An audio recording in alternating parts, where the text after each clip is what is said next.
I got the recording going. Thank you, everybody, for joining us, and thank you to Rabbi Yablok for agreeing to give this fascinating presentation. I am very much looking forward to it, and Rabbi Yablok, you may take it away whenever you are ready. Thank you, Aliza.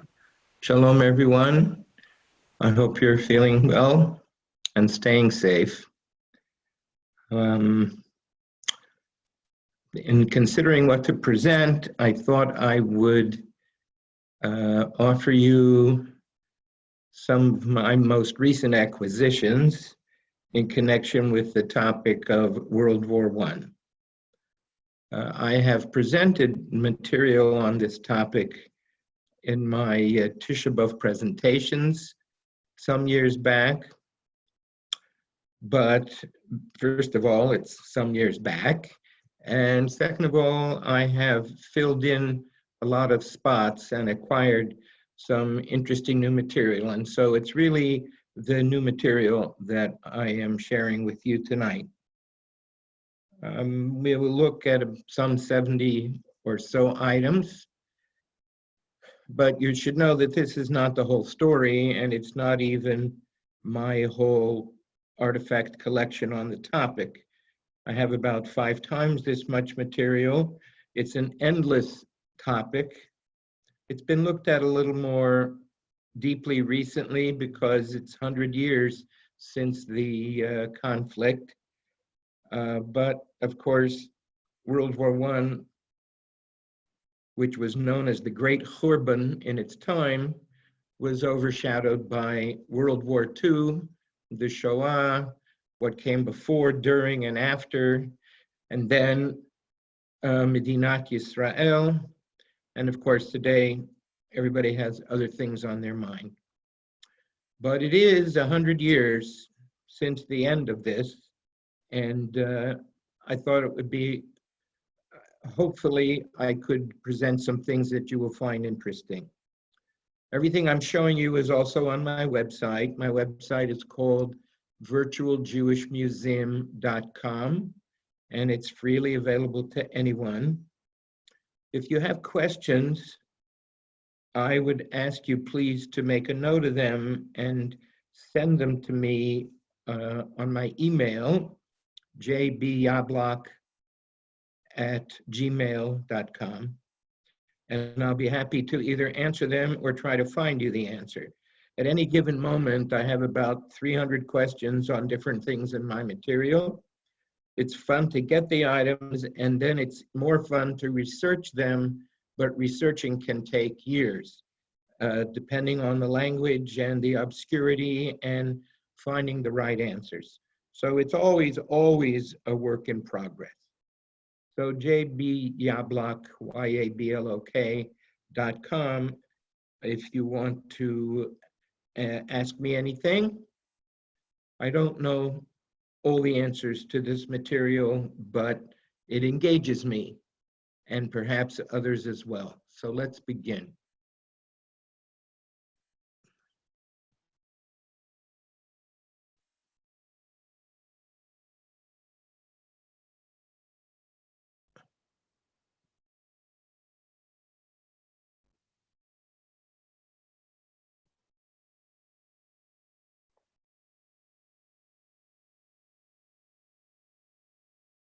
Okay, so World War I began famously when the Serbians assassinated the heir to the Austro-Hungarian throne.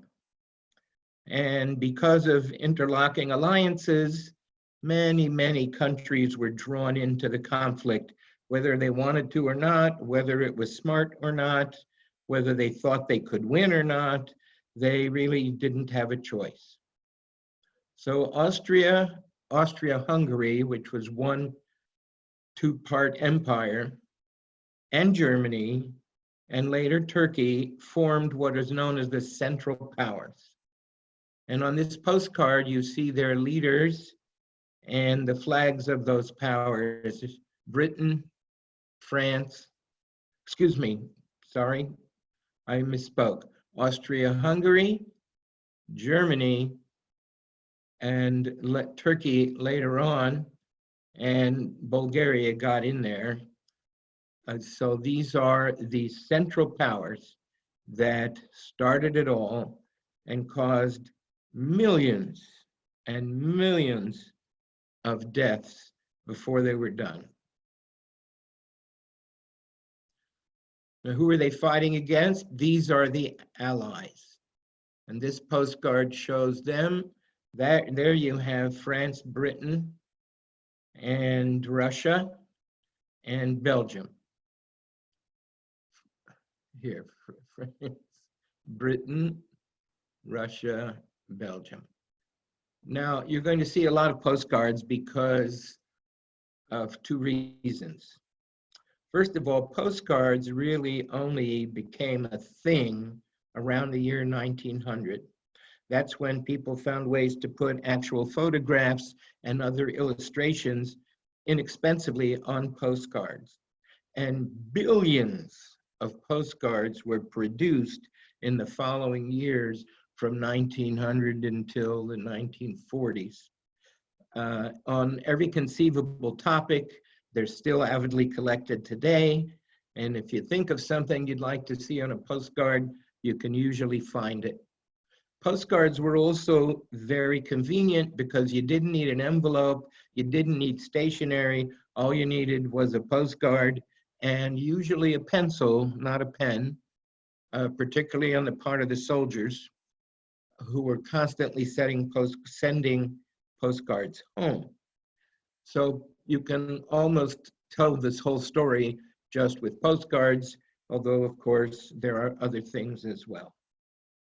So what happened is Germany decided that they were going to attack France by passing through Belgium, and they would dispatch with French armies and resistance in not too many weeks, and then they would focus their attention on the east. So France is really what's called the Western Front. We'll see throughout here that there are many Jewish features of World War I, not the least of which is the soldiers fighting at the front. And there were hundreds of thousands of Jews fighting at the front. And they mostly did not get the cushy office jobs that were behind the lines because those were reserved for people who were not Jewish. So we find many soldiers in the front lines. This was also a time when it was cool, so to speak, to get your picture taken in a studio. And so many postcards exist of soldiers who had their picture taken in uniform, printed as a postcard, which they were then able to mail home. And by the way, generally speaking, soldiers did not pay postage. Their mail was free. So all they had to do was slap out a card and it would be on its way. This particular one, this is a Jewish soldier. His name is Friedrich Einzler. And he was in a famous battle in Belgium where he got wounded and ended up in a hospital. And he sent this postcard to his father, who was a paramedic in Jerusalem.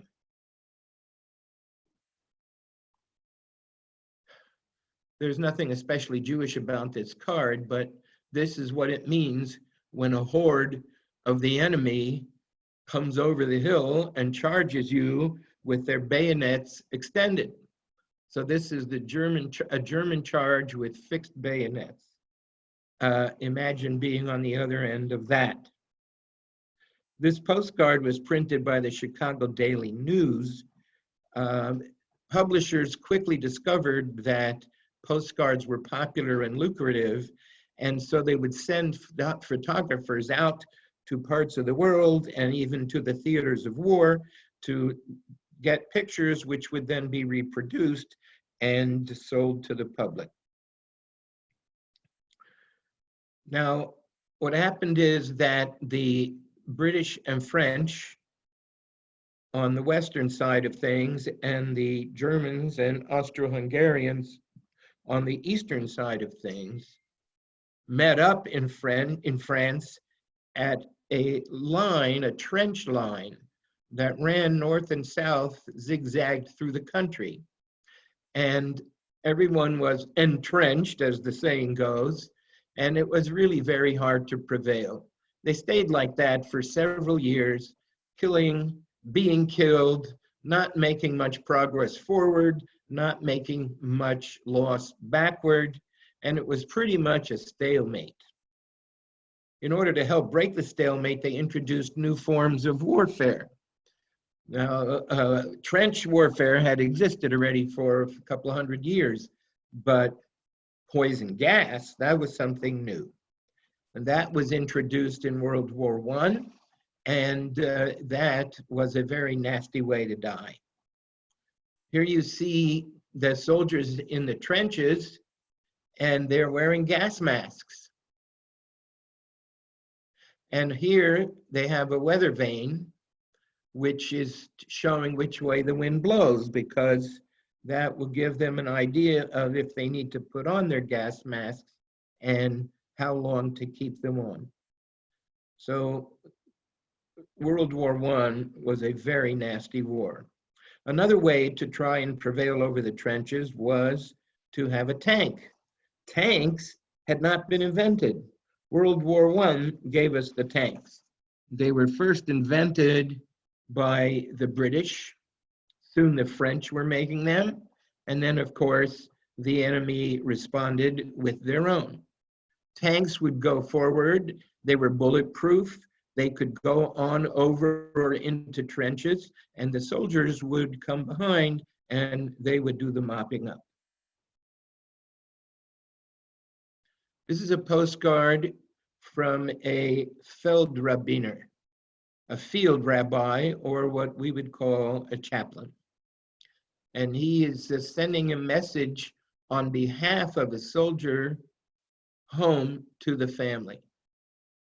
And his message is, I have it written here, I saw your son at the recent prayer service. He's healthy and happy. May God protect him. And it's signed by field rabbi. His name was Italiener, Bruno Italiener. He was one of about 30 rabbis, chaplains, who serviced the Jews in the German army. Of course, there were 100,000 Jews in the German army, so these guys were stretched pretty thin. Here is another letter from the field. Field post means a field letter, and it's being sent to the Liebesgeben. Liebesgeben is a love gift, literally in German, but what it means is a care package. And he is acknowledging care package that was sent from class 4B of the Talmud Torah Realschule in Hamburg. So these guys in high school had got together, put together care packages, and had them shipped to the front. And it was generally those field rabbis, those chaplains, who would distribute these packages. So you can imagine how that made them popular. And here, this soldier is writing an acknowledgement and a thank you. It was mailed in December of 1914, really pretty early in the war. The war broke out in August of 1914. Okay. This interesting item is hand-drawn in the field. Some soldier who's at the front at the battle in 1916, and he prepared this little folder with hand-drawn pencil sketch. You see the Magen David. You see inside a hand holding a flag.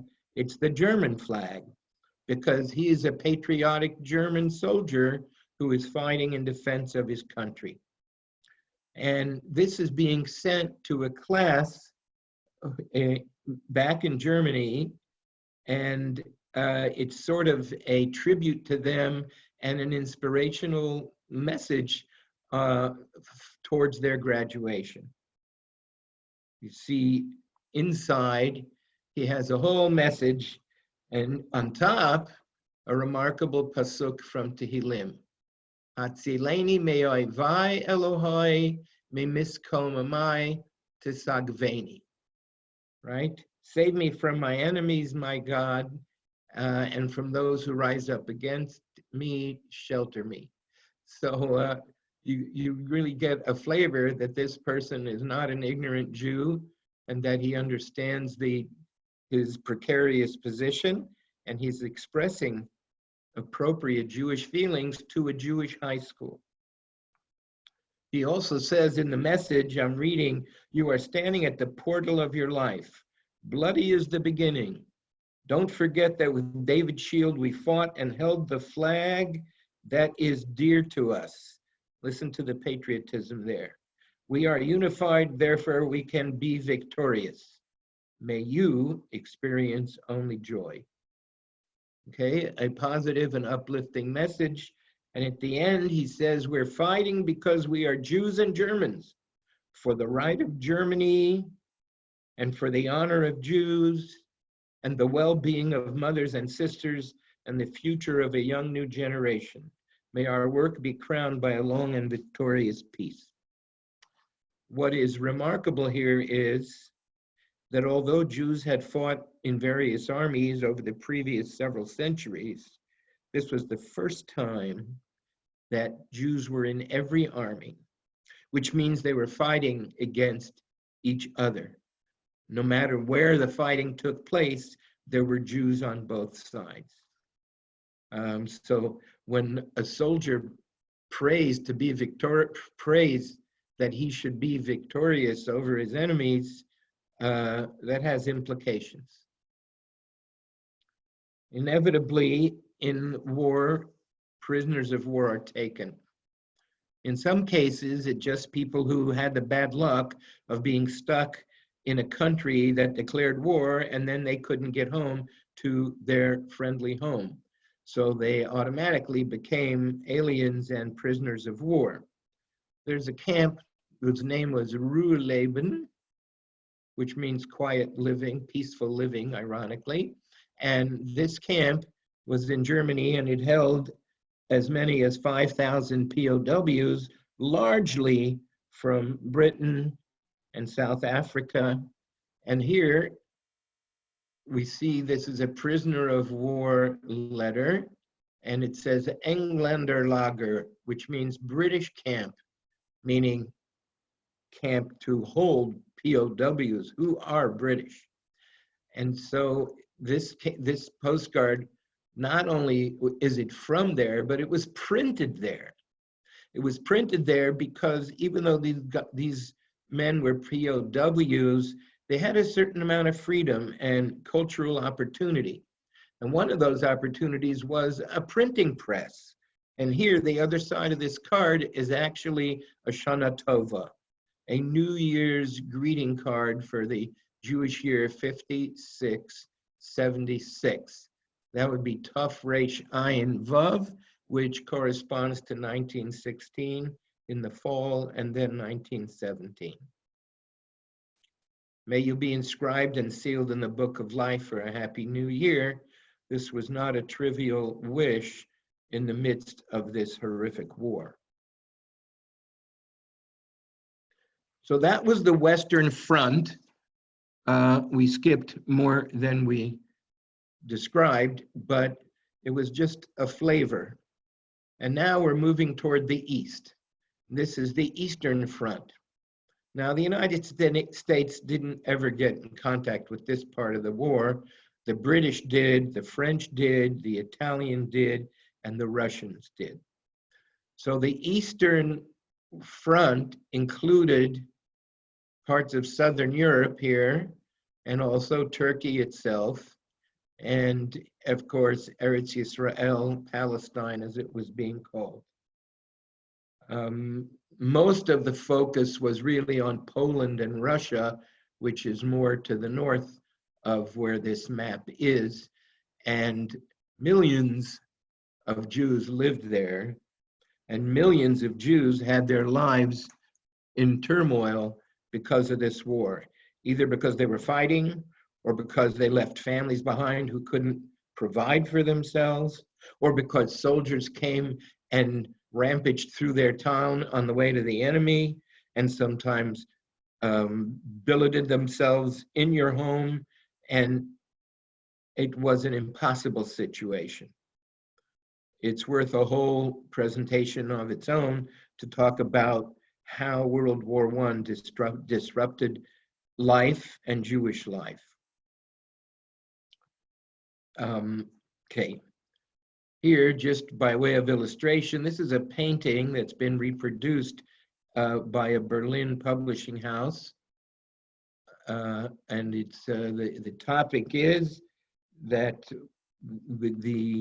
our battle against the East, and this is Germans attacking with their sabers drawn.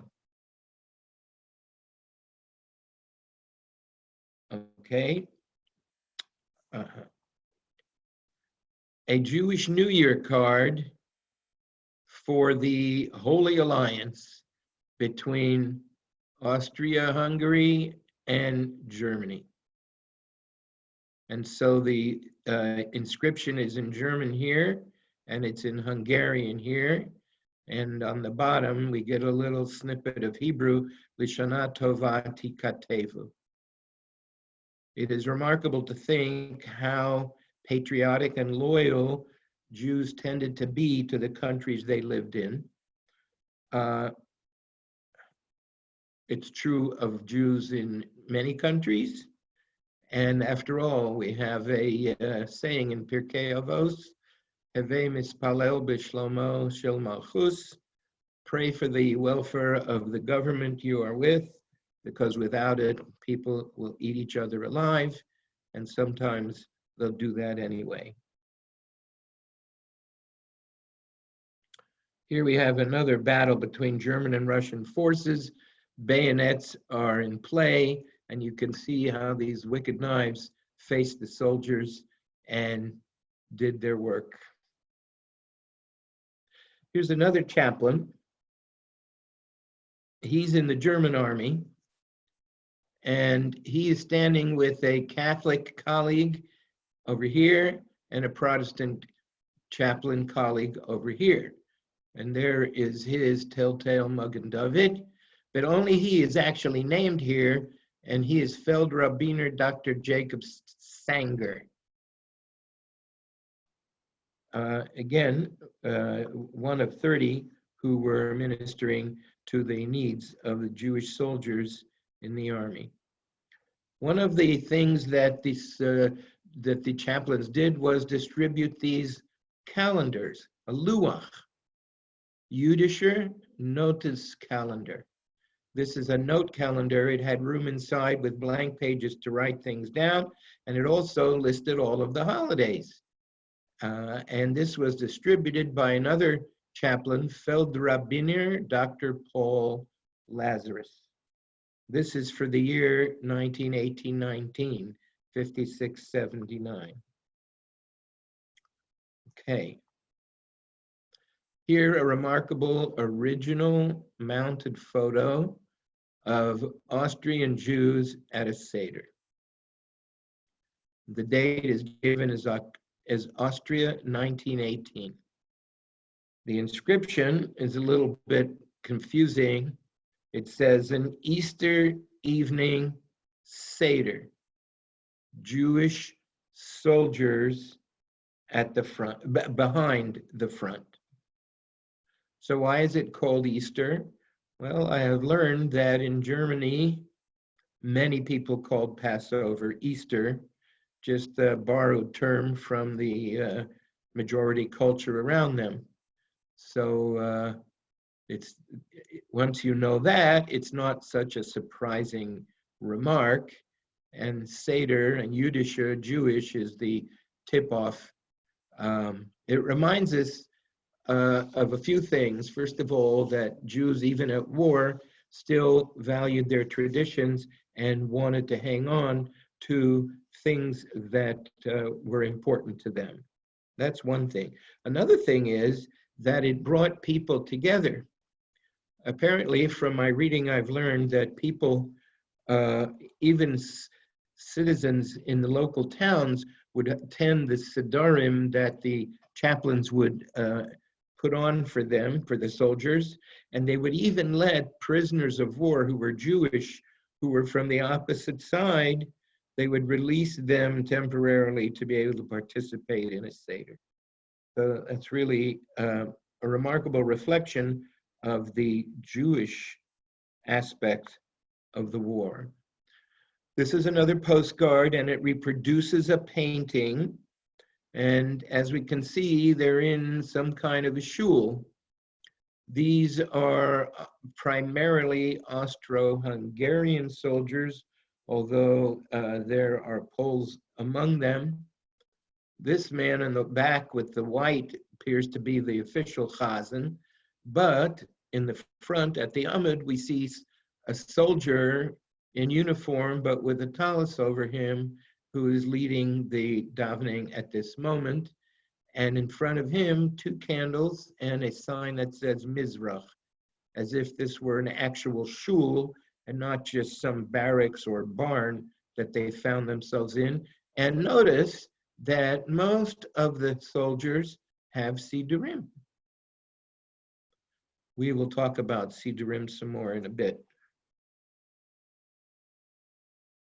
Another image, a drawing of Jews at a field service of some kind. They mostly seem to be standing and listening, which is not how we usually think of a service. But then it appears that the Torah is being read, so they're just listening. And some type of a rabbi or chaplain is here with a long coat actually reading the Torah, and someone has been called up, and others are nearby, but they're holding their weapons, cannons at the ready, and this is a davening in the field. This is a prisoner of war. He's a Hungarian, but he's being held in Tomsk, which is in Siberia. So he was fighting for the Austro-Hungarians, captured by the Russians, and being held in a POW camp, and being permitted through the Red Cross to send letters home. It says here, your dear cards I receive with great joy. I hope peace will come. That's all we talk about. It's already enough war. Kisses and greetings from your Oscar. Dated the 19th of March, 1917. Okay, by the way, if you notice the top, the rough edge, this card was actually a double card, and it was torn in half. Well, the way that would work is that you would send the 2-piece card to the recipient, they would read your message, they would see your return address on the other half, and they would write their own message and send it back to you. It really a very efficient way of keeping people in touch. Here's another POW. This is the other way around. It's a Russian POW being held in Vienna, Austria. His name is Shaya Resnick. And he writes to the Jewish Relief Committee for German Jews and says, for 16 months, I have no news from my family. And he gives the place in the Ukraine. Please tell my father I'm healthy. Ask him to send me some money. Thanks. Okay. However, this card, the other half, apparently never went back because the 2 halves are kept together, and perhaps there was not really a reply. This interesting card shows a German Jewish family at the table, and up in the back we see a German soldier on guard in the countryside. And this was the predicament for so many families, that the soldier was off to war and they were only hoping and hoping to get word that he was safe. And here, the little poem on the bottom says, he keeps watch in enemy country, at home hearts are worried. For a greeting from a loving hand, they are anxiously awaiting. And the typical German Jewish clothing tells us that this is the home of grandparents, the wife, and the children, hoping to see their loved one again. The war in the East was hard on civilians, and food was very scarce. And so we find that there were what we would call food kitchens, soup kitchens, that were set up where people could come and get some food. My father lived through this war. He was in the eastern part of Poland called Belarus, White Russia, because it was controlled by Russia. And he remembers that food would be supplied from these kitchens, and that sometimes even German soldiers were sent bulk food from the health committees back home for distribution of poor families. Yeah. Here's another one. It says in German that it's a people's kitchen, but in Yiddish we have billige Kich, which means cheap food. And here it seems mostly children, but clearly this was meant to supply to Jewish families scarce food. Another example of the hardship of war, this is from Warsaw. The building in the middle is the Warsaw Jewish Center. And in Polish, German, and in Hebrew Yiddish, we learn that it is a kartis al matzah. This is a ration coupon for the distribution of matzah, and the year is 1916. So they're deep in the middle of this war that started in August of 1914. And this card entitles them to claim 2 kilograms of kemach, of flour, or 1 kilogram and 800 grams, 1.8 kilograms of actual baked matzah.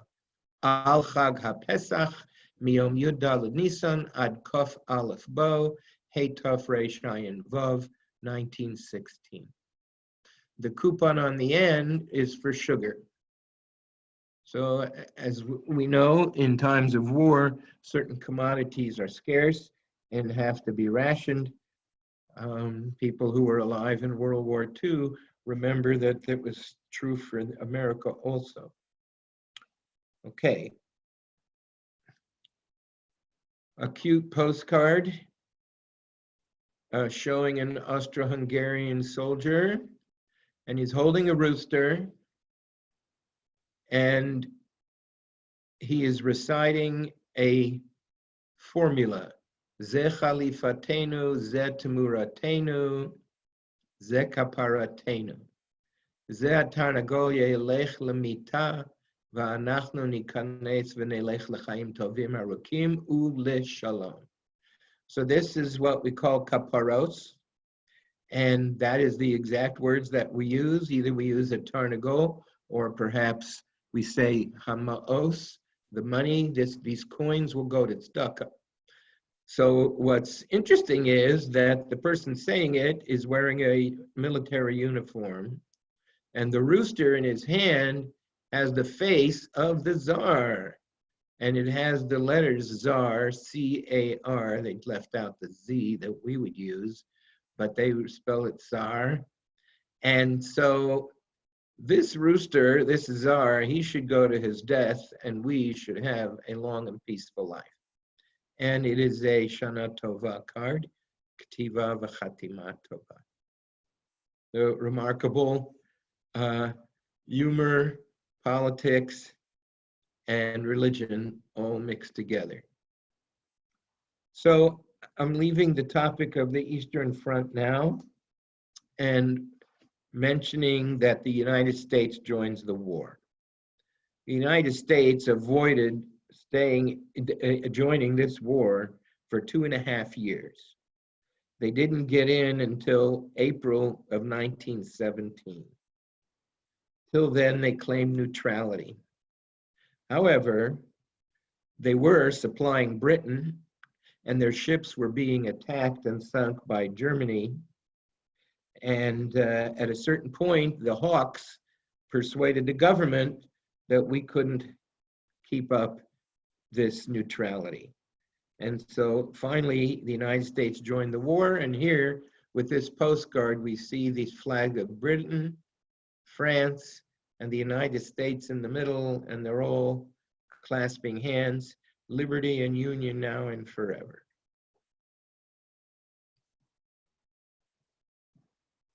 So, as you might expect, many American Jews were part of the war.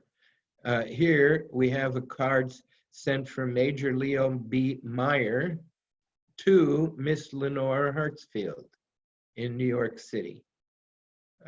Two obviously Jewish names, and he is a doctor, and he's talking about the conditions in the field with bodies strewn all over the place, and him working full speed to try and minister to the wounded.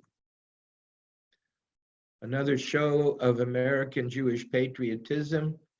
We have a Shana Tova from 1918, and we see an American flag and what by now has become identified as the Jewish flag. This is pretty early. This flag had become identified with the Zionist movement only a few years before, and really the graphic materials from World War I kind of solidified this as the Jewish flag. It remained the Jewish flag while the Jews fought in World War I and when they fought in World War II, and then it was adopted by the State of Israel when it officially became its own country, and that's why we're so familiar with it today. But here, it's 100 years ago, and it was newly becoming identified with the Jewish people. And of course, in English and Yiddish, a new year and equality, and nations should be living in peace, and so on. Now, the Signal Corps of the American Army was in charge of communication and you could say propaganda, or at least let's call it public relations. So here is a card they produced that shows a huge room full of Jewish soldiers, French and American, and they're all together at a service. And over here we have the chaplain, American chaplain, who has been assigned and who is sitting with them. She seems to be sitting there. I don't see any other women. He was, in fact, what's his name? He was a conservative chaplain. I don't know if they were already having mixed services in his day, but this apparently is posed for the camera and not necessarily an ongoing service. Still, it places Jews, both American and French, in a makeshift shul during wartime. And here we have a letter from the Jewish Welfare Board.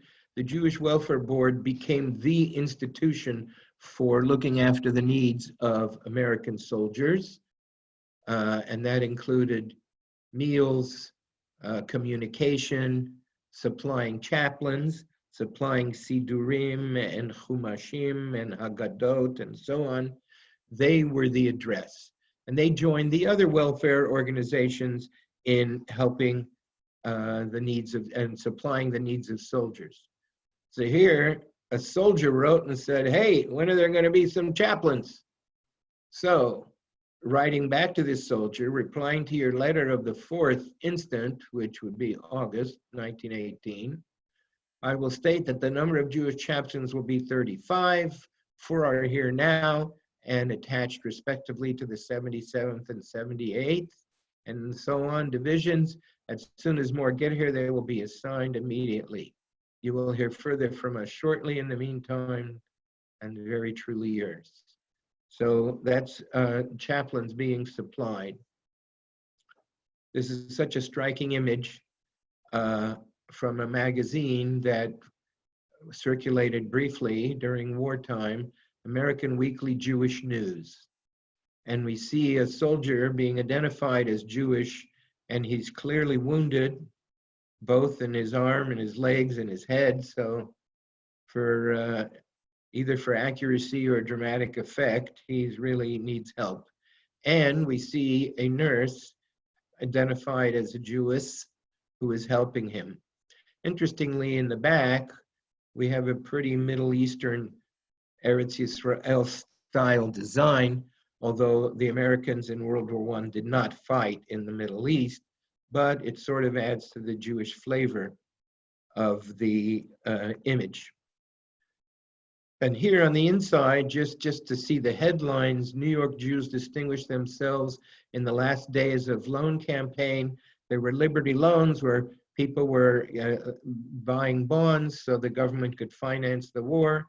British advance to the east, Jewish legionnaires are involved. Anti-Jewish charges of British press declared false. What were the charges? Hey, the Jews, they're not fighting, they're not doing their fair share, they're not equally represented in army. Actually, they were well overrepresented numerically in every army that was in the field. But it doesn't stop everyone.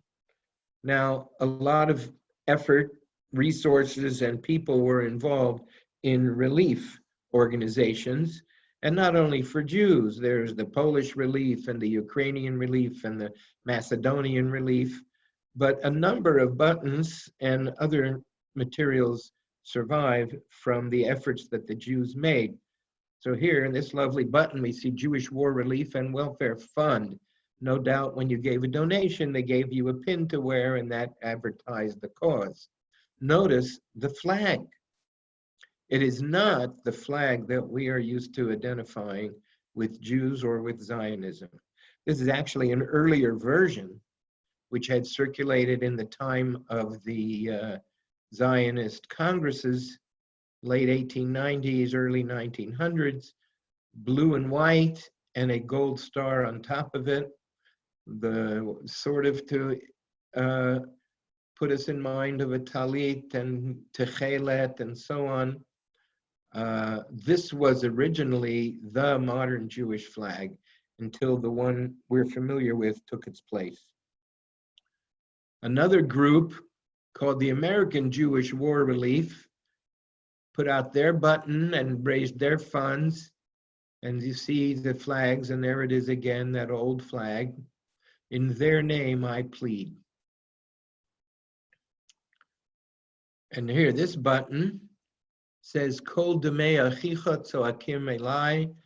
Of course, that is the famous words uttered by Hashem to Cain when Hashem asked where Hevel was. And the Jews looked to America for help.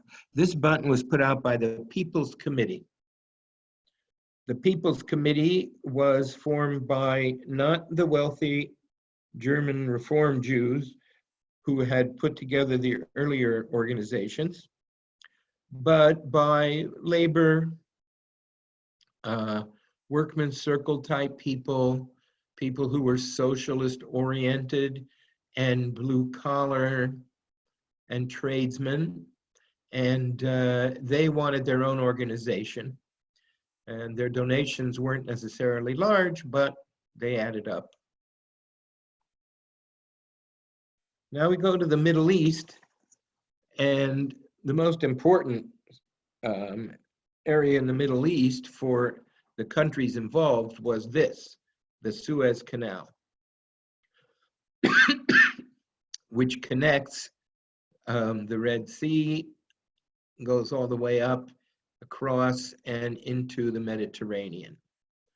The Suez Canal had been built with Rothschild money by the French, but the British had managed to become its protectors and managers, and they certainly were determined that it would be an open waterway despite the war that was going on around it. So it was a very important area, and actually here we have the Bedouins fighting for the Arabs are attacking the British in the Suez Canal. This is a painting, but you get the idea. It was very brave of them to do this. However, the Turkish soldiers were totally routed, and it was a big defeat for them. And at that point, the British said, well, you know, we'd better protect the whole Sinai Peninsula because we don't know when these guys are going to come back. And for that matter, let's move on to the Holy Land and Jerusalem. And so they did. Now this photo, this is a famous photo of, I have a print of it, but I don't have the original. This is Austro-Hungarian soldiers who have a unit that's fighting in Eretz Yisrael, and they come to daven at the Kotel.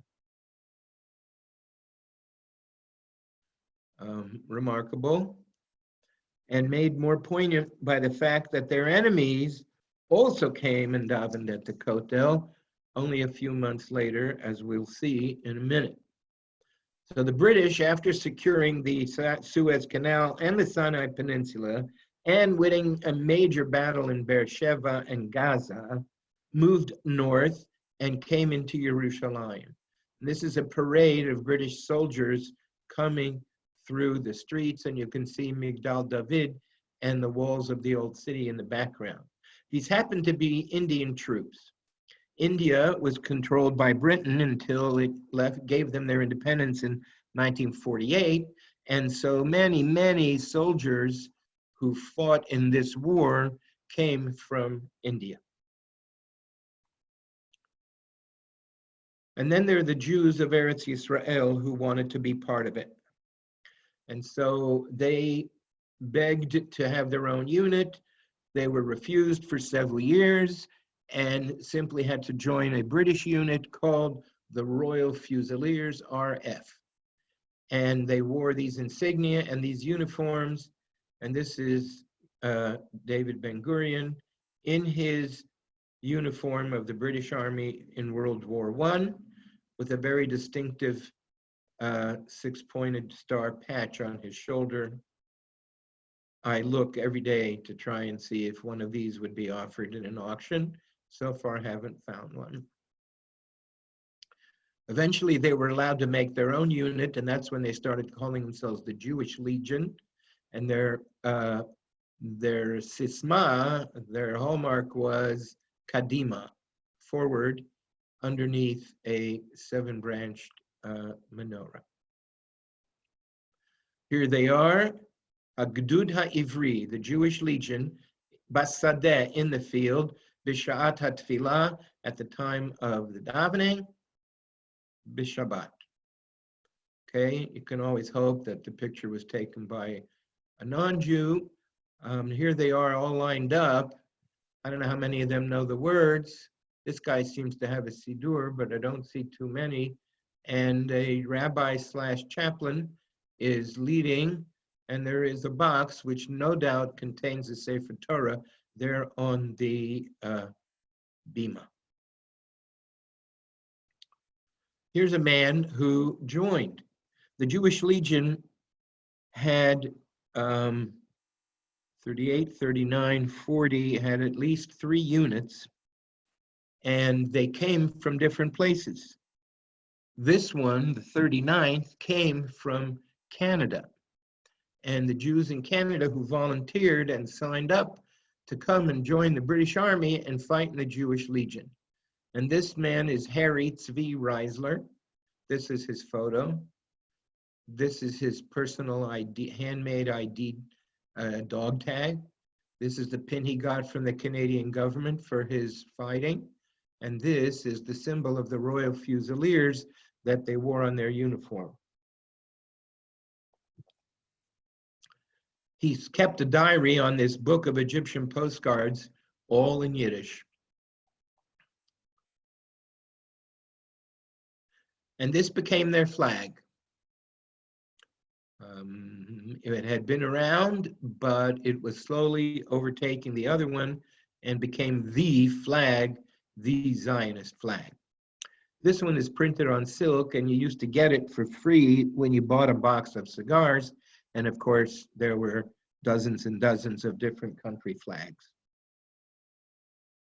And here's the Jewish Legion with part of British troops at the Kotel, the very spot where their enemies had stood a month or two before and davened for their downfall.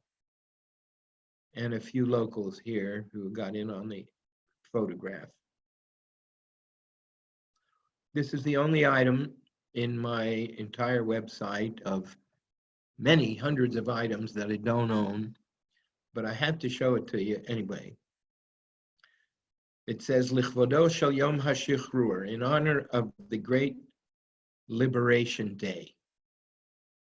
And this poster comes to us from the Va'ad Ha'ir HaAshkenazi, the Ashkenazi City Council. And it says, we notify all our brothers, our fellow congregants, to observe the 5th day of the week, Thursday, the 24th day in the month of Kislev, that's Erev Hanukkah, which will be the 1-year anniversary of the conquest of Yerushalayim, the Holy, by the British government. This day will be honored in all the synagogues and all of the study houses to praise Hashem for the redemption and the salvation. And we should pray there after the Torah reading, the Tefillah Hanoten Shua Lamlachim, the prayer that is always said for the government, and Lichvod Melech Britannia Hagdola, in honor of the King of Great Britain, George HaChamishi, Yarum Hodo. George V, may his honor be lifted up. And while you're at it, Birkat Mishaberach for his General Allenby, and for the ruler of Jerusalem, Colonel Storrs, who was in charge once the British took over the city. Amazing. This is the original Yom HaShichrur, or original Yom Yerushalayim. Truthfully, I always speculated that this could have been Yom HaAtzmaut. First of all, it's connected to Hanukkah. Second of all, it really was a day of liberation, and nobody would have argued about whether you have to say Tachanun and whether it's in Sphira and all of that. However, it's an amazing poster. And this is a color image of General Allenby walking into the old city. Now, he was a horseman, and he rode everywhere on a horse, but he got off his horse and walked through Sha'ar Yafo to come into the old city out of Derech Eretz, out of respect for the holiness of the city. He was a special man who was loved and honored by the Jews of Eretz Yisrael, and there are streets in almost every city named for him. Not to say that it wasn't hard times for the Jews who lived in Palestine at that time. And food was scarce, and people were fighting, incomes disrupted, soldiers passing through town, enemies, friendlies. And this is another matzah ticket. This one is for Isaac Engler, who is from Kolel Vishnitz, and he's going to get a half a ruttel of matzah for the holiday of Pesach, supplied by the administrators of the Hilfs Commission, the Health Committee of 1915 in Vienna. So people in Europe are contributing to the cause and helping to alleviate the famine of the time. 1915, by the way, was also the year of a horrible locust infestation, which consumed crops, and it just made things that much worse. Now, we'll talk about Jews in the ranks. Okay, so I'm going to speed up and get done. Another painting of Austro-Hungarian Jews listening to a chaplain and a drusha of some kind. And here, a German Siddur put out by the Austro-Hungarian Empire for its Jewish soldiers. Now, Austria was a German-speaking country. Hungary was a Hungarian-speaking country. So this book has things in both languages. Here you have the title page in German, Vienna 1915, and the table of contents in Hungarian. Here's the cover page in Hungarian, Vienna 1915. If you'll notice, the whole thing is only about the size of 2 or 3 quarters stacked together. It was a teeny tiny siddur that would easily fit into any soldier's pocket. And this man, whose name I don't know, earned 7 medals, 6 medals and a Jewish pin for his service to the Austro-Hungarian army. And then he came on Aliyah, which is how I was able to obtain it, but I don't know his name. Look at this Austro-Hungarian soldier with his payas. He is in the Ersatz Reserve, which was supplementary troops. The Germans themselves also made a siddur for soldiers, and here it is. Feldgebetbuch, Field Prayer Book for the Jewish personnel. Berlin, 1916. Remarkable. This Jew, his name is Siegfried Salheimer, was one of several thousand Jews in the German army who were decorated. There were 100,000 who fought, about 12,000 who died, but a couple thousand were decorated with the Iron Cross Second Class.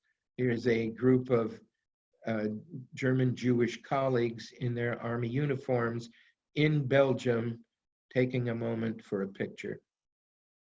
This Jew's name was Frankel, and he was a pilot. He was an ace who shot down numerous enemy planes. Here are his medals. This is his pilot's medal. This is his Iron Cross, which we just saw.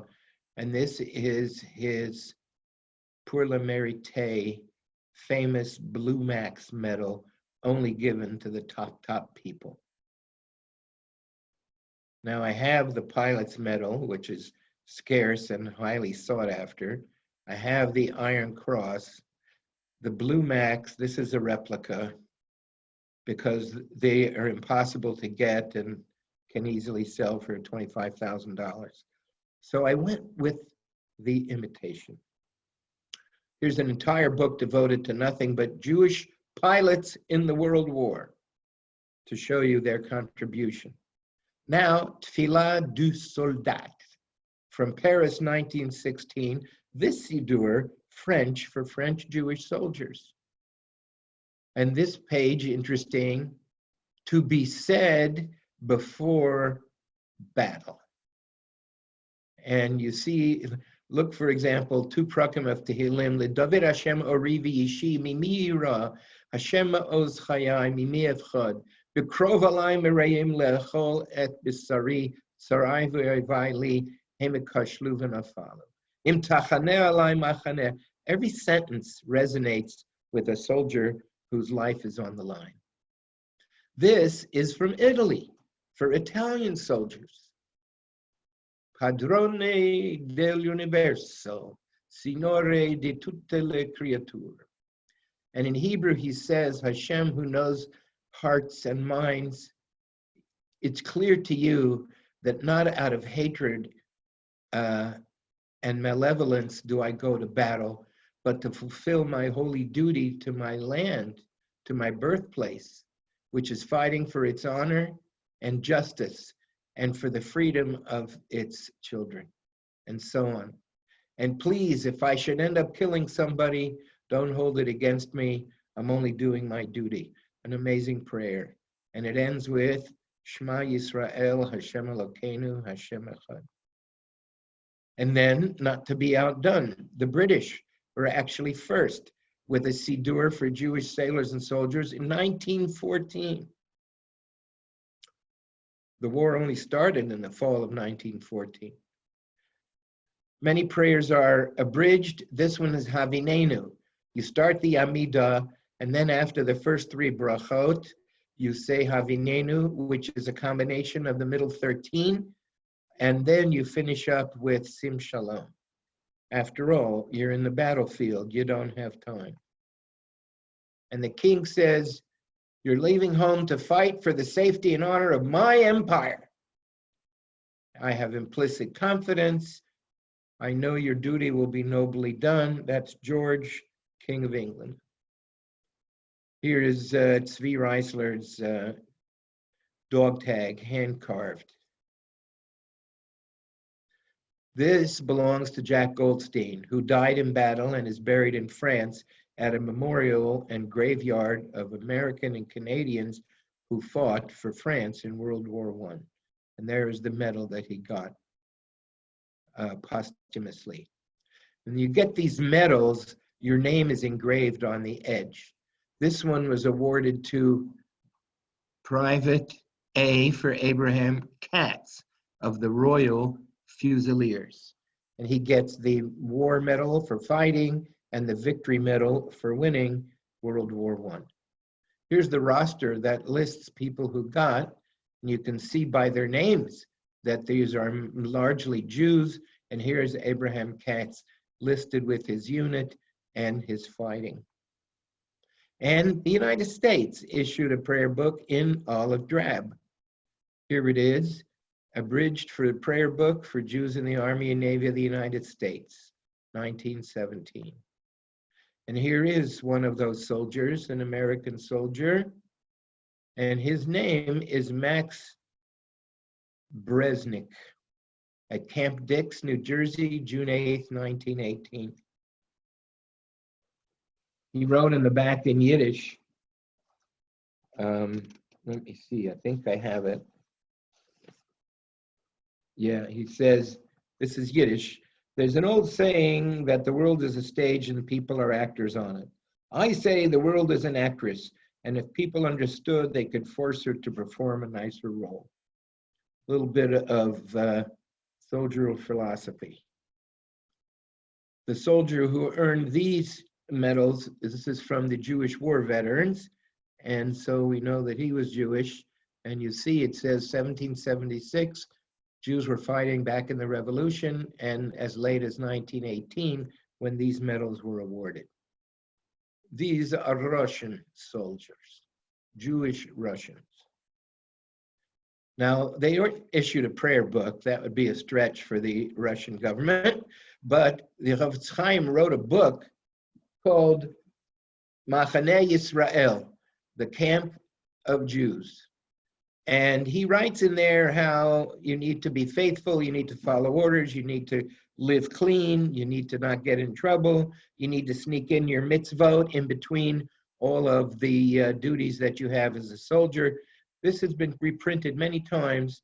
I also have a copy from World War II from New York City in 1943. So you see that the Chofetz Chaim's book was valued by Jewish soldiers.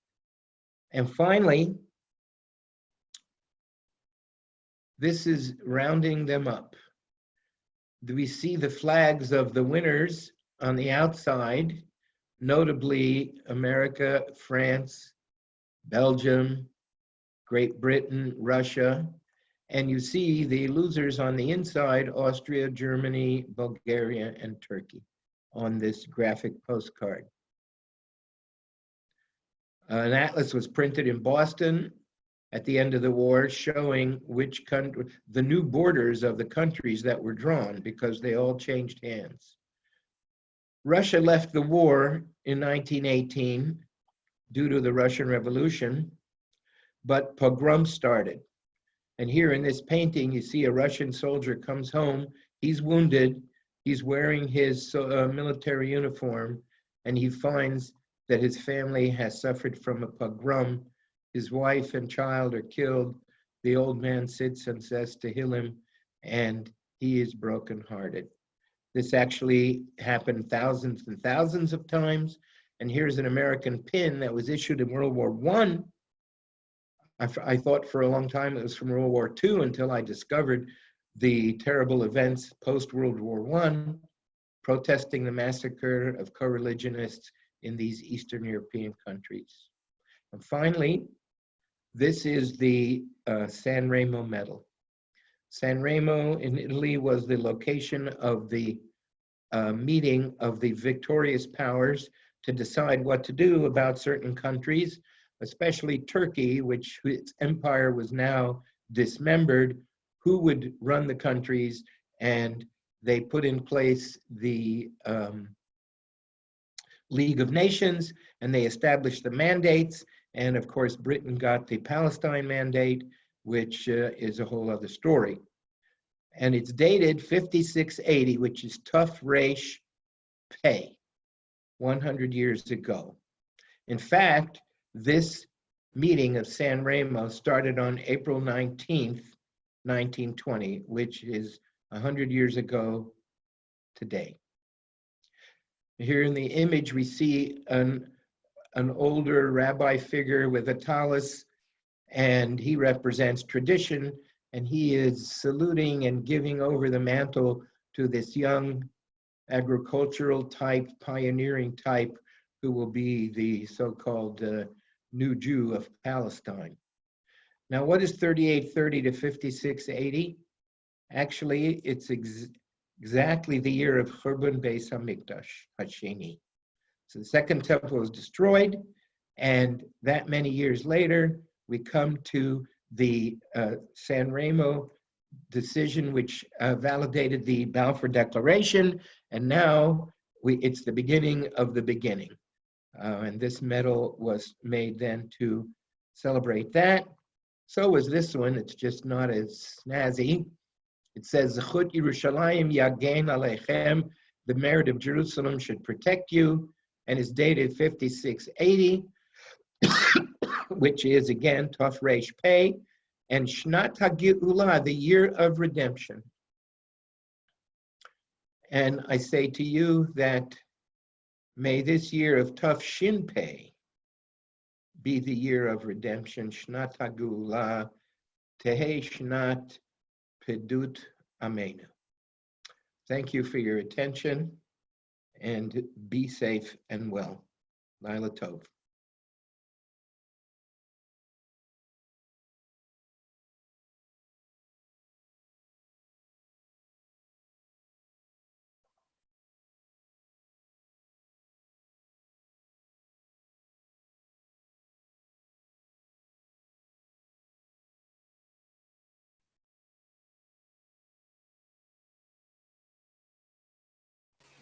Thank you very much. Community? Yeah, he's a member of our shul. Okay. And he's the one that reads Shir Hashirim on Pesach time or whatever it is. And I said on Tisha B'Av, he's typically one of the lecturers in the shul, and he speaks about, like I said, I attended one of his lectures on Tisha B'Av where he spoke about What's his profession? Was he a teacher or professor or something? No, I think it's just his general knowledge. Culture. Interest, Interesting. history. I had to leave at 9 o'clock. I just came back 5 minutes ago. I went to put someone to bed between 9 and like 9:20, so I missed It's 20 minutes. extremely interesting. Thank you. I've been working in Jewish education all my life and collecting artifacts on the side, and tried when I could to use my artifacts to illustrate and explain and make things more real, because these things were actually there at the time. And that's a great excuse for indulging in my personal passion and hobby, isn't it?